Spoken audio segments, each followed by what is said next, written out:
Erev Tov, Hashem Hashem Na'aseh Ve'Natzliach. Donc voilà, vous avez choisi un cours sur la Ga'ava, sur l'orgueil. Déjà que ce cours soit pour la Rifouach Shelema de Sarah Bat Kochava, ainsi que tous les malades du Ham Israël, et soit pour l'élévation de l'âme de Nissim Ben Laetitia, ainsi que tous nos chers disparus. Donc voilà. Comme d'habitude, j'ai séparé mon cours en trois parties. Première partie, on va essayer de comprendre la source, d'où ça nous vient cet orgueil-là dans la Torah, et c'est quoi réellement l'orgueil. Donc la source, c'est la définition. Deuxième partie, l'important, c'est la gravité, essayer de comprendre en quoi c'est une chose très grave et les dommages que ça peut causer. Et troisième partie, donc le mérite et la récompense, donc le mérite que ça pourra nous amener de se préserver de ça, de l'orgueil, et les récompenses que ça pourra nous apporter. Donc voilà, déjà dans mes mots, l'orgueil, c'est quand tu donnes de la valeur à tes réussites, aux réussites qui t'arrivent dans la vie, ou aux actes qui t'arrivent dans la vie, ou aux bonnes paroles que tu peux donner, ou à ton intelligence, comme si c'était à toi. Comme si tout ce que tu avais réussi à faire, tous tes actes, c'était à toi. Ça, c'est l'orgueil. Et maintenant, le problème quand tu fais ça, c'est que quand tous tes réussites, tu te les accordes à toi-même et uniquement à toi-même, bah, tous tes échecs, tu te dis c'est pas possible que moi que ce soit ma faute, donc tes échecs, tu vas les accorder aux autres entre guillemets, tu vas remettre la faute sur les autres. Ça c'est l'orgueil au plan individuel, on peut dire. Il y a aussi de l'orgueil au plan d'un groupe de personnes, par exemple l'orgueil d'une nation, on va appeler ça du patriotisme. Ou alors un orgueil par rapport à ses proches. Un homme peut éprouver de l'orgueil par rapport à ses proches. Regardez mes enfants, comment ils sont meilleurs que tous les autres. Donc voilà, ça c'est un petit peu l'orgueil dans mes mots.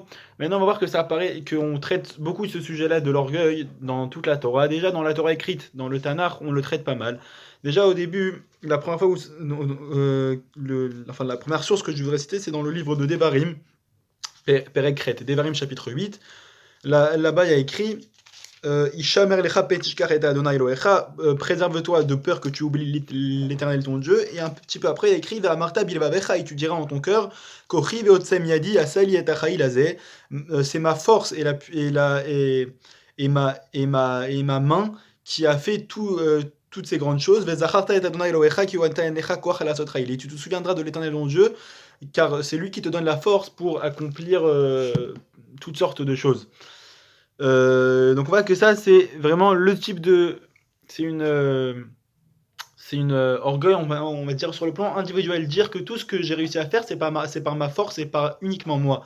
Et ne pas reconnaître que c'est Dieu qui t'a donné la force de faire ça. Ça, c'est la base même de l'orgueil. On voit que ça apparaît dans la Torah écrite, dans le Chumash. Donc c'est pas une notion stam que les sages des dernières époques ont amené. Ça apparaît vraiment dans le Chumash.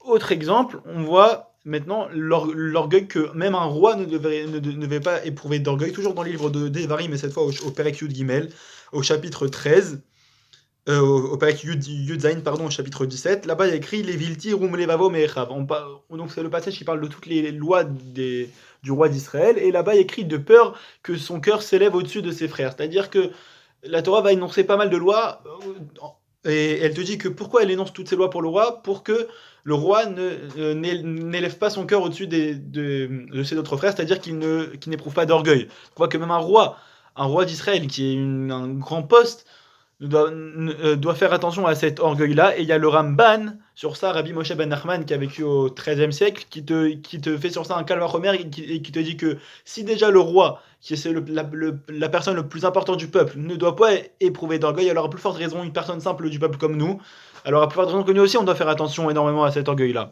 Et il y a le Samag, on y reviendra tout à l'heure, il y a le Sefer Mitzvot Gedolot, qui dit, on y reviendra tout à l'heure, il te dit Hazara, donc il te prend des psukim qu'on a lus, et donc en fait le Sefer Mitzvot Gedolot, c'est un sage donc, qui a écrit un livre où il recense toutes les 613 mitzvot, comment elles apparaissent dans l'ordre dans la Torah, et une des mitzvahs, il te dit, donc en s'appuyant sur tous ces versets-là qu'on vient de citer, Azara Shelo Idgaou Ben Israël, c'est un avertissement que les Bnei Israël ne doivent pas s'enorgueillir, Ksha Akadosh Baruch Hu Mashpia Alem Torah, quand Akadosh Baruch Hu leur envoie du bien. Donc, on voit que vraiment, c'est un commandement, vraiment, comme tous les autres 613 mitzvot, c'est pas juste un bon trait de caractère de ne pas avoir d'orgueil, c'est vraiment un commandement, de ne pas éprouver d'orgueil. Maintenant, on voit qu'il y a aussi même que on va louer Dieu, il y a un moment dans la Torah, on va louer Dieu pour son orgueil. Donc on voit que l'orgueil pour Dieu, c'est la seule personne pour laquelle ça peut être une bonne chose de l'orgueil. Pourquoi ? Parce que c'est l'être suprême, c'est le seul qui est parfait. Et où ça? Lors de l'ouverture de la mer Rouge. Donc, suite à ça, les Israël vont chanter une chanson à Dieu, donc la Shira. Là-bas, dans le livre de Shemot, Perek, Tedvav, dans le chapitre 15, ça écrit Ashira l'Adonai, ki gaoga asus verechovo ramabayam. Je chanterai pour l'éternel, ki gaoga, parce que c'est Milachon Gava, je sais pas vraiment comment on peut traduire ça. Il s'est enorgueilli ou quelque chose comme ça. Le cheval et son cavalier, il a renversé dans la mer. Donc, on parle de l'ouverture de la mer Rouge, on voit que là, on nous parle comme si Dieu avait fait régner sa fierté, entre guillemets, avait fait régner son orgueil, et ça, on voit que c'est une bonne chose. L'orgueil pour Dieu, c'est une bonne chose. Mais pour les hommes, il ne faut pas se tromper avec ce passouk. Pour les hommes, l'orgueil, ce n'est pas une bonne chose, comme on voit dans Michelet, donc c'est les proverbes du roi Salomon, dans le livre de Michelet, Perek Yud Dalet, dans le livre de Michelet, donc chapitre 14, il a écrit Befi Evil Choter Gaava Vesifte Chachamim Tishmurem. Dans la bouche des mauvais, si on peut appeler ça, la Gaava prend de la place, l'orgueil prend de la place, Vesifte Chachamim Tishmurem, et les lèvres des sages s'en préservent. Donc on voit que c'est quelque chose de mauvais, que c'est dans la bouche des mauvais qu'il y a de l'orgueil. On voit que c'est quelque chose de mauvais. Il y a même le roi David qui en parle dans son livre de Teilim, Perek Lamedvav, au chapitre 36. Voilà, ici, là, il te dit Al tevoeni regel geava veyad rechaim al tenideni. Ne me fais pas emmener dans l'orgueil, et la main des impies, et dans la main des impies ne m'exile pas. Donc on voit que le roi David fait même une prière à Dieu dans son livre de Teilim, s'il te plaît, ne me fais pas éprouver de l'orgueil. Donc on voit que c'est quelque chose de très mauvais déjà, de toutes ces paroles-là. Et on voit aussi que la Torah va décrire tous les mauvais rois de l'histoire parce qu'ils avaient de l'orgueil. Elle va les décrire comme ça, que c'était des mauvais rois parce qu'ils avaient de l'orgueil. Par exemple, le roi d'Égypte, le pharaon de l'époque, dans le livre de Yecheskel, Perek Chavtet, je le retrouve. Voilà, là-bas il y a écrit, il parle du pharaon, du roi d'Égypte, Atanim, Agadol, Arovetz, Betor, Yehorav, Asher Amarli, Yehori, Vani, Asitini. Le grand crocodile qui se prélasse dans son Nil, donc dans le fleuve, le Nil, Asher Amarli, et donc qui a dit, mon Nil est à moi et c'est moi qui l'ai fait. Donc on voit qu'on parle encore du roi d'Égypte en disant que c'est un mauvais roi. Pourquoi? Parce qu'il a de l'orgueil, en disant c'est moi qui ai fait le Nil, et on sait très bien que le Nil c'était la richesse de toute l'Égypte à l'époque. C'est moi qui ai fait le Nil, c'est moi, je suis comme un dieu, il se prend comme un dieu. Autre roi qu'on va décrire comme ça va être le roi de Babylone. Le roi de Babylone, dans le livre de Yishaya, Perek Yud Gimel, Perek Yud Dalet, pardon, Isaïe, chapitre 14. Ve'ata amarta bilvavecha shamaim e'ele mima'al elechorve el arim kis'i ve'esheb be'armoed be'arketet zafon. Et toi, tu as dit, donc on parle du roi de Babylone, et toi, tu as dit en ton cœur, je monterai dans les cieux, au-dessus des étoiles divines, j'élèverai mon trône et je m'assierai sur la montagne aux confins du nord. Donc on voit que, encore une fois, il y a cette notion d'orgueil. On nous décrit le mal qu'il y a en ce roi-là par son orgueil, qui voulait s'élever au-dessus du ciel, au-dessus des étoiles.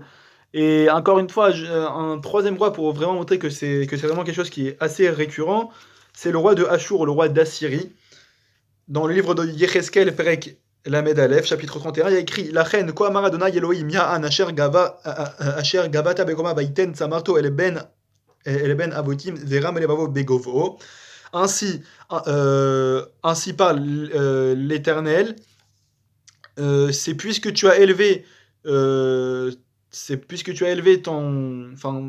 ta taille, si on pourrait dire, et tu as donné ta place entre les avotim, c'était les meilleures bêtes du bétail, et son cœur s'est élevé en s'élevant. C'est-à-dire que Dieu a élevé de façon volontaire le roi d'Assyrie, le roi de Achour, parce qu'il avait une mission à remplir en étant très haut. Et le roi d'Achour, en voyant sa grandeur et combien grand il était arrivé, alors lui, il s'est enorgueilli. Et alors Dieu dit, et je le donnerai dans la main d'autres peuples, et ils lui feront comme son impiété, et ils le renverront. On voit que vraiment l'orgueil c'est une qualité qui est très mauvaise, et qu'on va parler des mauvaises personnes en utilisant leur orgueil. Donc c'est pas n'importe quelle qualité qu'on va parler. Et on voit qu'à l'inverse, on va louer les grands leaders juifs pour leur humilité. Par exemple, Moshe qui était le plus grand leader juif de toute l'histoire, le plus grand homme de toute l'histoire, on dit que pourquoi on le loue en général Moshe? Parce qu'il était Anav Mikol Adam, il était plus humble que n'importe quel homme. Alors que c'était le plus grand personnage de toute l'histoire, c'était lui qui était le plus humble de toute l'histoire aussi.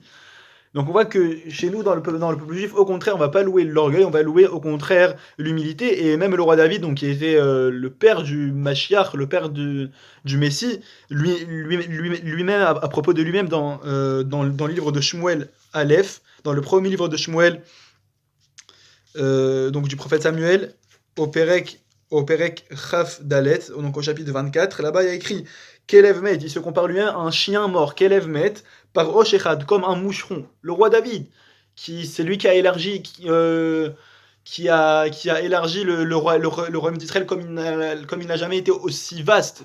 C'est lui qui a fait toutes les conquêtes, c'est lui qui a tué Goliath, c'est lui qui a écrit tout le livre de Télim, c'est un des 7 bergers du peuple juif, c'est le père du Mashiach. Lui-même, il se compare comme un chien mort et comme comme un moucheron. Donc, ô combien nous, on doit se comparer à des choses comme ça. Et encore, toujours le roi David, dans son livre de Télim, au Perek, je retrouve, voilà, au Perek Chaf Bet, donc au chapitre 22, il écrit Ve anochi tolaat velo ish cherpat adam uvzui. Ah, mais moi je suis un ver de terre et pas un homme, une honte d'homme et quelqu'un qui est humilié dans le peuple. Lui-même, le roi David, il dit ça sur lui. Donc on voit que c'est vraiment une notion qui doit être vraiment louée dans la Torah, c'est cette notion d'humilité. Et au contraire, repousser tout ce qui a trait à l'orgueil. Ok, là on a vu, tout ça c'était la Torah écrite. Maintenant on voit que même dans le Talmud, donc même dans le Talmud et dans la Torah orale, on nous parle que voilà que l'orgueil, déjà il y a une notion, voilà, que l'orgueil c'est un trait de caractère de quelqu'un qui a de la gassoute rouar, qui a de la légèreté d'esprit ou de la vulgarité d'esprit, même on pourrait traduire. Et on te dit même que ça repousse la Shrina. On verra tout à l'heure pourquoi ça va repousser la Shrina, mais Dieu te dit, moi je ne peux pas résider avec quelqu'un qui éprouve de l'orgueil. À tel point, la gravité, Dieu te dit, je peux pas résider avec quelqu'un qui éprouve de l'orgueil. Donc quand toi tu vas éprouver de l'orgueil, tu vas repousser la Shrina, tu vas repousser la présence divine. Dans la Gemara de Pesachim d'Afsa Mervav à Moudbet, page 66b, là-bas il y a écrit, on nous parle qu'il faut faire attention à la gava, à l'orgueil, parce que ça peut atteindre même les plus grands, et on nous cite Hillel Azaken, et on te dit aussi que si quelqu'un c'est un sage, alors à cause de l'orgueil, il va perdre sa sagesse.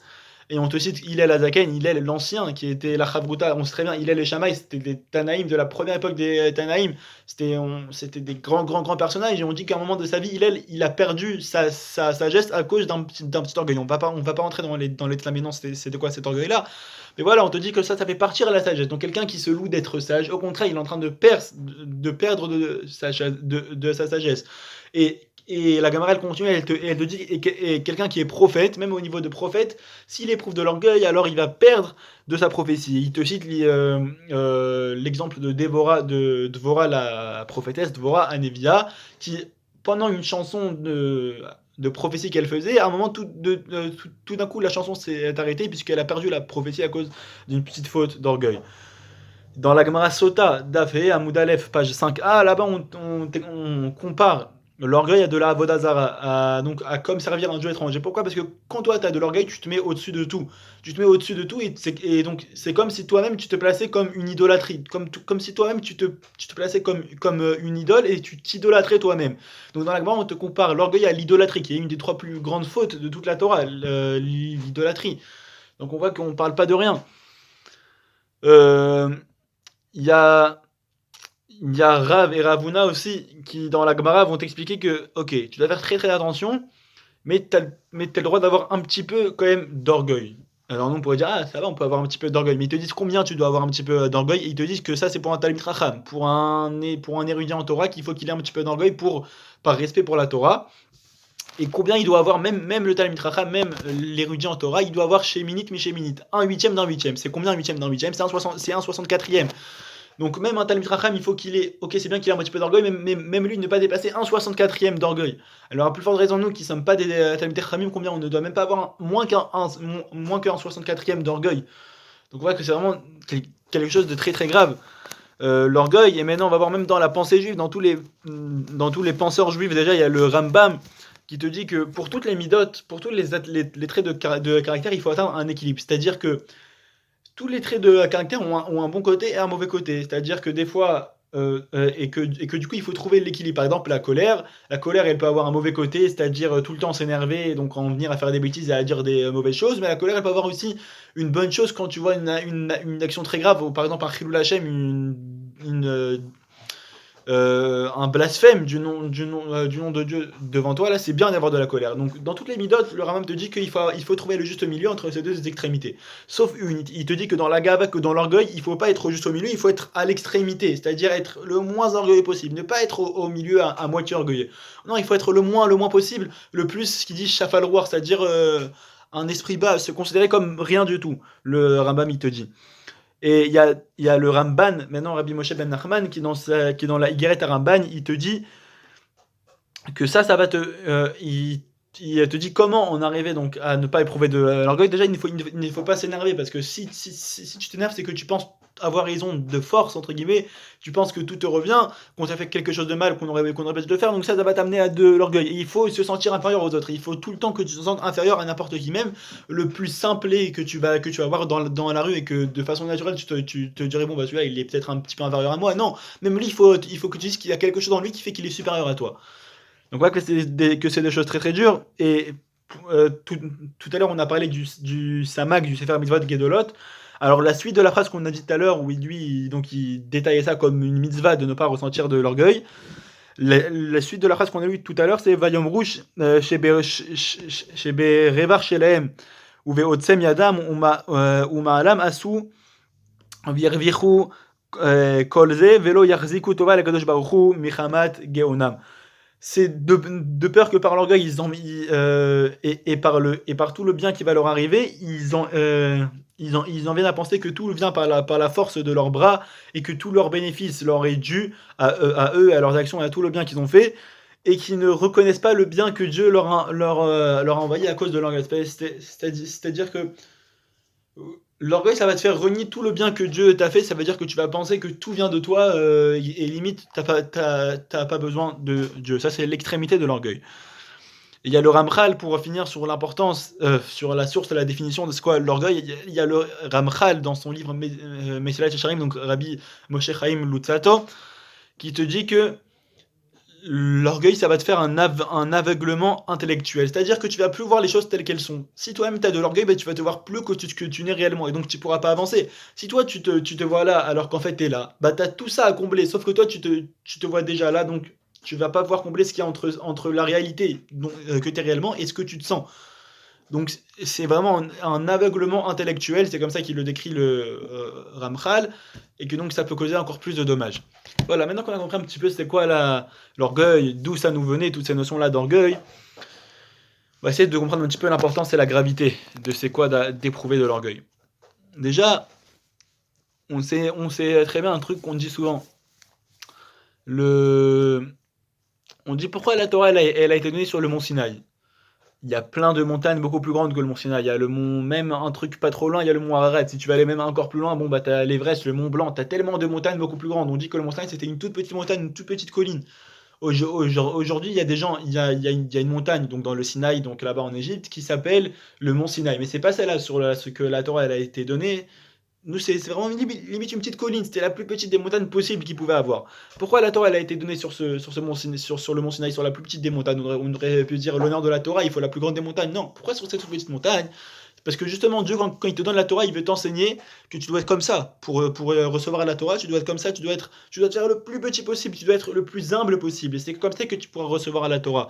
Comme on a dit tout à l'heure, maintenant, pourquoi quand même une petite montagne? Alors, s'il faut être le plus petit possible, pourquoi il a pas fait ça sur un terrain plat, après une montagne? Parce que quand même, il faut se rendre compte de la valeur que tu as. Et c'est comme on a dit tout à l'heure, il faut éprouver un 64e d'orgueil, parce qu'il faut quand même se rendre compte de la valeur que tu as, parce que si tu te considères vraiment comme rien du tout, alors ça peut aussi t'amener des mauvaises choses. Il y a le Beit Radash qui rapporte une histoire. Il habitait là-bas à Cracovie, là-bas en Pologne, et un jour il va dans la rue, et il voit il voit deux personnes habillées en blanc comme ça qui brillent et qui avancent très très vite. Il leur fait arrêtez-vous, arrêtez-vous. Il avait compris que c'était peut-être des anges ou des choses comme ça. Arrêtez-vous, arrêtez-vous. Il s'arrête pas, il continue à courir. Suite à ça, juste après, il y a 4 encore silhouettes comme ça qui courent très rapidement. Et là, il fait arrêtez-vous, je vous ordonne, je suis le rave de cet endroit par mon autorité, je vous ordonne de vous arrêter. Donc il s'arrête. Il leur demande vous êtes qui? Qu'est-ce que vous faites? Qu'est-ce que vous passez par là? Alors, ils lui expliquent. Ils lui disent que moi, je suis Gehazi, et voilà mes 3 enfants. Donc, c'était les 4 silhouettes. Moi, je suis Gehazi, et voilà mes 3 enfants. Gehazi, c'était qui? C'était le serviteur de Elisha. Si vous voulez, il y avait Eliyahu Hanavi, donc qui était un prophète du temps de l'époque du premier temple. Il y avait son serviteur Elisha, qui lui aussi après est devenu prophète. Et Gehazi, c'était le serviteur de Elisha. Gehazi, il a été bon la première partie de sa vie, mais la dernière partie de sa vie, il a fait un petit peu des choses pas très bien, des petites magouilles, et qu'au final, il s'est devenu un petit peu un rachat. Et donc, Gehazi va dire au Beit Radash, moi, ma punition, comme j'ai cherché, non, il va lui dire, moi, ma punition pour le mal que j'ai fait à la fin de ma vie, c'est de courir après Elisha toute ma vie. Donc voilà, il y a mes 3 fils, donc ils courent avec moi. C'est comme ça, ma punition, c'est de suivre Elisha à n'importe où il va. Et donc, comme Eliaou, c'était le maître de Elisha, il y avait aussi Eliaou. Mais là, le Beit Radash, et donc le Beit Radash, il te dit, ok, mais alors où vous allez, où va Elisha? Il lui dit, on va rendre visite au Mégalé Amoukot. Le Mégalé Amoukot, c'était un autre grand sage de cette époque-là. Alors le Beit Radash, il dit, ok, je comprends, le Megalamugot, c'est un grand haram et tout ça, ok, je comprends que vous puissiez aller lui rendre visite, mais pourquoi moi? Alors pourquoi moi, vous m'avez jamais rendu visite comme ça? Et là, ils lui répondent, bah écoute, toi, t'as un poste, toi, t'es le rabbin de cette ville-là. Donc, comme t'as un poste, bah, tu reçois des honneurs, tu reçois un titre, tu reçois. Les gens, ils te respectent, même si tu cherches pas l'honneur, tu reçois un petit peu d'honneur. Et donc, pour ce petit honneur-là que tu reçois là, bah, t'as pas le mérite que des gens viennent te voir. Donc, on voit que déjà, l'orgueil, ça va t'enlever des mérites, ça va t'enlever des mérites. Même si là, c'est un bon orgueil, parce que voilà, ok, c'est le chef de sa communauté, il faut des chefs de communauté. Mais voilà, vu qu'il a un poste, entre guillemets, il va perdre peut-être un petit peu de récompense d'avoir la visite de grandes personnes de l'histoire comme Elisha et Eliaou. Donc déjà, on voit que l'orgueil, ça fait juste partir l'honneur que tu pourras avoir. Si toi tu vas poursuivre l'honneur il va te fuir. Si toi tu vas fuir l'honneur, alors là c'est l'honneur qui va te poursuivre. Et l'orgueil, on voit que c'est quelque chose, c'est un ressenti, comme on a dit sur la jalousie, dans le cours de la jalousie la semaine dernière. C'est pas comme ne pas manger de porc ou quoi, là on parle vraiment de quelque chose qui est un ressenti, entre guillemets, c'est vraiment de contrôler un ressenti, parce que c'est très très, et ça c'est très très dur. Et toujours comme on a dit dans le cours sur la jalousie de la semaine dernière, on a cité une phrase du Pirkei Avot, Sheloshat Dvarim Motzim et Adam min haolam. Il y a 3 choses qui font sortir l'homme de ce monde-là. Et donc il y avait la kina, la jalousie, la ta'ava, l'envie, et le kavod, et l'honneur. Donc on parle de l'orgueil. Donc de la même façon, sur tout ce qu'on a expliqué la semaine dernière, que la jalousie faisait sortir l'homme de ce monde, alors de la même façon, l'honneur, celui qui cherche les honneurs, donc celui qui est orgueilleux, ça va le faire sortir aussi, ça va le faire sortir de son monde. Lors de la création du monde, dans le livre de Bereshit, dans la paracha même de Bereshit, il y a écrit Et les Toldot, Shami Varet, voici les générations, enfin les dérivés, si on peut dire ça, du ciel et de la terre, Be-Ibaream. Quand il les a créés, donc en parlant de Dieu. Sur le mot Be-Ibaream, il y a les Khamim qui disent qu'il faut lire Be-He, Baream. Pour le He, pour la lettre E, il les a créés. C'est-à-dire que quoi? On dit que le monde a été créé par la lettre E, par la lettre E, mais c'est faux. Si on ouvre le livre de Bereshit, on voit que Dieu il a cité pas mal de paroles pour créer le monde. D'abord la lumière, ensuite l'eau et tout ça. Et même on voit que dans les Pirkei Avot, il y a écrit que le monde a été créé en 10 paroles. Ça veut dire quoi juste par la lettre E? Ça veut dire que le monde il a été créé dans la forme de la lettre E. La lettre E, c'est quoi? C'est un toit, un mur qui tient, entre guillemets, et un petit bâton là. Donc là, tu as un espace en bas et tu as un espace en haut. Et ça, c'est pour te dire que tu peux échapper de la réalité. C'est-à-dire que tu as 2 options. Quand tu es au milieu du et, puisque le monde a été créé comme un et, quand tu es au milieu, tu as 2 options. Soit tu peux t'échapper par le bas, soit tu peux t'échapper par le haut. Et c'est ça la notion qu'il faut retenir, c'est que tout va. C'est qu'entre guillemets, c'est toi qui vas décider de ta réalité. Soit tu vas décider de passer par le haut, et donc tu vas élever le monde, soit tu vas décider de passer par le bas, et donc tu vas abaisser le monde. Et l'orgueilleux, c'est exactement ça. L'orgueilleux, il va sortir de la réalité, il va se créer lui-même une réalité, entre guillemets, une réalité qui est parallèle. Il aurait pu choisir de monter par le haut. Non, il va se créer lui-même une réalité, un autre passage, entre guillemets. Il va se créer lui-même une autre réalité quand il va se sentir plus haut que les autres. Et on voit les dommages que ça peut causer de l'orgueil avec Yarovam ben Nevat. Yarovam ben Nevat, c'était le premier roi d'Israël. Quand je dis le roi d'Israël, c'est-à-dire que il y a eu 3 rois qui ont régné sur tout Israël. C'était dans l'ordre Shaoul, David et Shlomo. Saül, David et Salomon. Et suite au règne de Salomon, le royaume d'Israël s'est séparé en 2 royaumes. Il y avait le royaume de Juda, de Yehuda, où là-bas, qui était composé de la tribu de Yehuda, de Lévi et de Binyamin. Et il y avait le royaume d'Israël, qui était composé de toutes les autres tribus restantes. Et le premier roi de ce royaume d'Israël-là, il s'appelait Yarovam ben Nevat. C'était un énorme rachat. On dit que c'était le roi le plus mauvais qu'il y a jamais eu sur Israël. Il a fait faire de la avodat zara à beaucoup de juifs. Il a tué beaucoup de monde. Il a amené beaucoup de débauches dans le peuple d'Israël. Bref, c'était vraiment un pourri. On peut vraiment dire ça, vraiment un pourri. Et les rabbins, ils nous disent que malgré tout pourri qu'il était, il avait une grande âme et il était destiné à faire de grandes choses. De base, son âme a été tellement pure que ça devait être un tzaddik incroyable. Ça devait être un tzaddik incroyable. Et à un moment, il y a les rabbins qui disent qu'à un moment, Dieu est venu le voir et lui a dit, regarde, tu as une âme extraordinaire, tu as une capacité à faire tchouva. Si tu fais tchouva, plus tard, tu seras au Gan Eden avec moi, le fils de Ishaï, et toi. Il y aura au Gan Eden 3 personnes assises ensemble à étudier, moi, le fils de Ishaï, et toi. Donc, Dieu, le fils de Ishaï, on parle donc, le fils de Ishaï, c'est David, donc par extension, c'est le Mashiach, et toi. C'est-à-dire que Dieu lui dit, t'as une telle grandeur que si tu fais tchouva, bah, tu pourras atteindre ce niveau que il y aura toi, le Mashiach, et moi, ensemble à étudier la Torah. C'est un niveau énorme. Mais Yarovam ben Nevat, il dit, mais attends, répète ce que tu m'as dit. Tu m'as dit, toi, le fils de Ishaï et moi. Mais pourquoi c'est pas moi et le fils de Ishaï? Pourquoi c'est le fils de Ishaï et moi? Yarovam ben Nevat, même ça, il voulait pas. Pourquoi? Parce qu'il voulait être premier. On te promet d'être le mieux placé possible au Gan Eden, à étudier la Torah avec Dieu et le Mashiach. Qu'est-ce que tu veux de plus? Non, c'est pas le Mashiach et moi, c'est moi avant le Mashiach. Juste par orgueil. Yarovam ben Nevat, juste par orgueil. On dit que il a empêché les Bnei Israël de monter au temple, ceux qui habitaient dans le royaume d'Israël, parce que dans le temple, il n'y avait que les descendants de la lignée de David qui pouvaient s'asseoir à l'endroit du roi. Et donc lui, il voulait, comme il voyait qu'on lui refusait de s'asseoir à l'endroit du roi, donc il a empêché tout le peuple de venir. Pourquoi? Par orgueil. On voit le mal que ça a causé Yarovam ben Nevat, qui aurait pu gagner ce qu'aucun homme n'a gagné, d'étudier la Torah, de mériter la meilleure place au Gan Eden en étudiant la Torah avec Dieu et le Mashiach. Non, parce que je veux être le premier. C'est quoi cet orgueil-là? C'est quoi cet orgueil-là qui détruit le monde? Pourquoi? Quelqu'un qui est orgueilleux, en fait, comme on dit dans le langage courant, il se prend pour quelqu'un. C'est quelqu'un qui pense que j'ai des super qualités, j'ai des super aptitudes, j'ai une bonne intelligence, franchement, je suis pas mal, je suis un peu beau gosse. C'est ça l'orgueil. C'est vraiment, il se prend pour quelqu'un. Et c'est ça, Yarovam ben Nevat, il se prenait pour quelqu'un. Dieu lui a dit, oui, tu peux être quelqu'un. Mais comment t'es à ce moment-là? Là, pour l'instant, t'es personne. C'est ça, cette forme du et encore, on revient. Il avait la possibilité, oui, de passer par l'eau et d'être une des plus grandes personnes de toute l'histoire, Yarovam ben Nevat. Mais non, il a choisi de prendre sa réalité à lui. Et en prenant sa réalité à lui, au lieu de monter, bah, il est descendu vers le bas. C'est-à-dire que oui, on est quelqu'un, on peut être quelqu'un, c'est-à-dire on a le droit d'être ambitieux, il n'y a pas de mal à être ambitieux. Dieu il t'a créé avec des capacités, quelqu'un qui a des capacités, je sais pas, il retient très vite tout ce qu'il apprend, il a toujours bien réussi à l'école, il a fait des grandes études.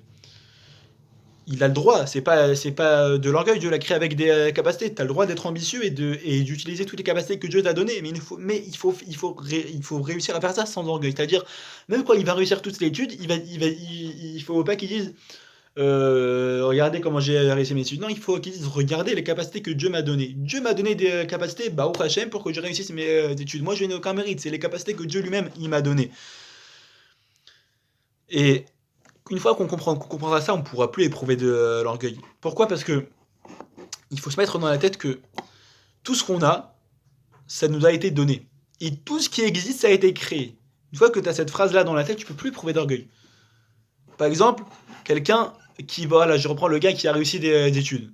Si quelqu'un il sait vraiment au fin fond de lui, au fond de lui-même que tout ce qu'il a, ça lui a été donné, Les bons yeux qu'il a pour bien voir, ça lui a été donné. Les bonnes oreilles pour bien entendre, ça lui a été donné. La bonne mémoire pour bien retenir, ça lui a été donné. Le bon cerveau, ça lui a été donné par Dieu. Que tout a été donné par Dieu. Tout dans ce monde a été donné par Dieu. Alors le gars, même s'il pourrait dire oui, mais quand même j'ai travaillé, j'ai bossé des heures entières sur ça, et j'ai rempli mes devoirs et tout ça, et j'ai suivi en cours, ok, mais qui t'a permis mais qui t'a donné des oreilles pour que tu puisses suivre en cours? Qui t'a donné des yeux pour que tu puisses relire tes cours? Qui t'a donné un cerveau pour que tu puisses enregistrer tout ça, tout ce que tu apprends? Donc au final, tout revient à Dieu. Donc si toi, tu as vraiment dans la tête et tu es sûr de ça, que tout ce, que tout ce que tu as, ça t'a été donné, comment tu peux éprouver de l'orgueil? Tout ce que tu as, ça n'est pas à toi, ça t'a été donné. Même quelqu'un qui va dire, je sais pas, quelqu'un qui va utiliser des choses de la nature pour créer une nouvelle chose, comme un chimiste, je sais pas, ou même quelqu'un qui va prendre du béton, tout ça, et qui va construire un bâtiment. Regardez, c'est moi, c'est mon bâtiment, c'est moi qui l'ai fait. Mais le béton, c'est qui l'a créé, le béton le béton qui a été fait par de la paille et du ciment, tout ça, c'est qui l'a créé? C'est qui l'a créé? Tout ça, c'est Dieu qui a créé la nature. Tout ce qui existe, ça a été créé. Donc si toi, tu as cette notion-là dans la tête, que tout ce que tu as, ça t'a été donné, et que tout ce qui existe, ça a été créé, tu pourras pas éprouver de l'orgueil. C'est ça la clé, vraiment. Et ça, c'est ça la clé. Et en fait, le libre arbitre, c'est ça. Le libre arbitre, c'est pas de décider de faire le bien ou le mal. Le libre arbitre, c'est de décider. Par exemple, il y a certaines personnes qui pourraient se dire oui, mais regarde, moi j'ai un libre arbitre d'une capacité de décision, et de là éprouver de l'orgueil. Non, le libre arbitre, au final, même si tu remplis la volonté de Dieu, ne dis pas regarde, moi j'ai étudié la Torah toute la journée, et moi je fais des belles filotes et tout ça. Ne dis pas ça parce que en choisissant de faire le bien, tu as juste décidé de faire ce qui était bon pour toi. C'est pas que tu fais regarde, moi je suis un. Non!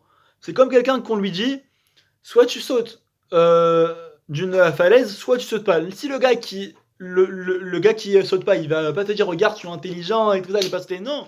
T'as juste fait ce qui était bon pour toi. Donc quand tu fais les mitzvot, tu fais juste ce qui est bon pour toi. Donc même quand tu fais des mitzvot, tu peux pas t'enorgueillir. Regarde, j'ai étudié la Torah, moi je suis Shomer Negia, tout ça. Non, tu peux pas t'enorgueillir parce que tu as juste choisi la voie qui était bonne pour toi. Pourquoi tu vas avoir éprouvé de l'orgueil de ça? Par exemple, Sarah Imenou, notre première mère, notre première matriarche, on dit qu'elle était très très belle. On dit au début de la paracha Vaïsara qu'elle avait 7 ans, 20 ans et 100 ans. En tout, elle a vécu 127 ans et on te dit qu'à 20 ans, elle était belle comme à 7 ans. C'est-à-dire que de la même façon qu'une petite fille de 7 ans, elle va pas, même si elle a, on va dire, des rêves d'être princesse, tout ça, elle va pas se balader dans la rue, regarder comment je suis belle, elle va pas jouer de sa beauté. Alors qu'une fille de 20 ans, déjà, bon, elle va essayer de charmer un petit peu les garçons, peut-être trouver son khatan, peut-être faire un petit peu la belle. Non!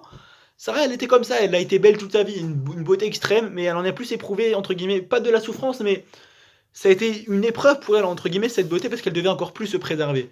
Au contraire, nous, on pense que toutes les qualités qu'on a, on doit s'en enorgueillir. Non, au contraire, toutes les qualités que tu dois te rendre compte que, ah, bah, c'est un petit peu plus dur pour moi, parce que je vais devoir travailler sur ça et ne pas profiter de ça. Sarah, elle aurait pu participer, je sais pas, à la Miss France de l'époque, à Miss Monde de l'époque. Non, Sarah, elle était dans l'attente, elle était avec son mari, avec ses enfants, elle étudiait la Torah, elle pratiquait la volonté de Dieu. C'était ça ce qu'elle faisait, Sarah. Donc on voit que il faut pas s'enorgueillir de ce que tu as. Au contraire, en fait, ce que tu as, ça peut même être une notion d'épreuve. Et pourquoi on s'enorgueillit de ce qu'on a? Parce qu'on pense que ce qu'on a, c'est à nous. On a cette notion d'appartenance. Toutes les qualités que j'ai, bah, c'est à moi. C'est à moi. Non, il n'y a rien qui est à toi. Tous les biens que j'ai, une belle maison, c'est à moi parce que j'ai bien travaillé, j'ai fait un bon boulot, j'ai eu un bon salaire, la maison, elle est à moi. J'ai une belle voiture, elle est à moi. J'ai une belle femme, bah, c'est à moi. J'ai des beaux enfants, c'est moi qui les ai éduqués, bah, c'est à moi. Non, il n'y a rien qui est à toi. C'est ça, il n'y a rien qui est à toi. C'est juste qu'on t'a prêté des moyens. Comme j'ai dit dans le cours sur la jalousie, encore une fois, la semaine dernière, Dieu, il t'a donné ce que tu as besoin pour ta mission. C'est-à-dire, on t'a prêté les moyens d'accomplir ton but dans ce monde. Donc rien n'est à toi, rien n'est à toi, c'est juste des moyens. C'est pas qu'on t'a donné, allez tiens un cadeau, non.